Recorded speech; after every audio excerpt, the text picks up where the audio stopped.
آمریل المپیک، تربیت بدنی و ورزش ولایت دایکنده با همکاری ریاست اطلاعات و فرهنگ سومین دور لیگ برتر فوتسال این ولایت را آغاز نمود. سومین دور از رقابت‌های لیگ برتر فوتسال ولایت دایکنده در پایان سال 2025 و 1404 هجری شمسی می باشد.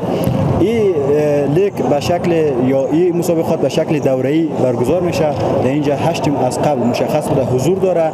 اینا به شکل دوره‌ای همه‌شون با هم یک دور بازی میکنه و قهرمان این دور از مسابقات توسط بالاترین امتیاز انتخاب میشه. مسئول فدراسیون فوتبال ولایت دایکنده میگوید که این رقابت‌ها به مدت 14 روز ادامه خواهند داشت و به هدف آن تقویت انگیزه جوانان، رشد استعدادها و بلند بردن ظرفیت فوتسالی ورزشکاران است. و قهرمان این دور از رقابت‌ها هم به مسابقات زون معرفی میشه و انگیزه مسابقات گرد همآوری مردم جهت سرگرمی مثبت، انگیزه ورزشی برای طبقه جوان از اهداف این برگزار مسابقات می باشد.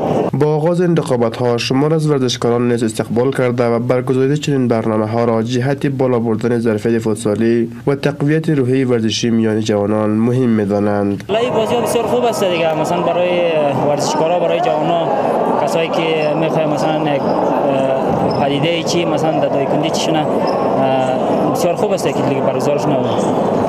بسیار تقدیر و تشکر میکنیم از مسئول فدراسیون فوتبال ولایت دایکنده و ادارات که با اونا همکاری کردن در قسمت برگزاری سومین دور لیگ برتر فوتسال ولایت دایکنده. حقیقتا مردم دایکنده حامی ورزش بوده، از ورزشکاران خود حمایت کردند و همی که اینا برنامه منظم را در راستای تقویت ورزش بین جوانان برگزار میکنه. ما تشکر و قدردانی میکنیم از اونا.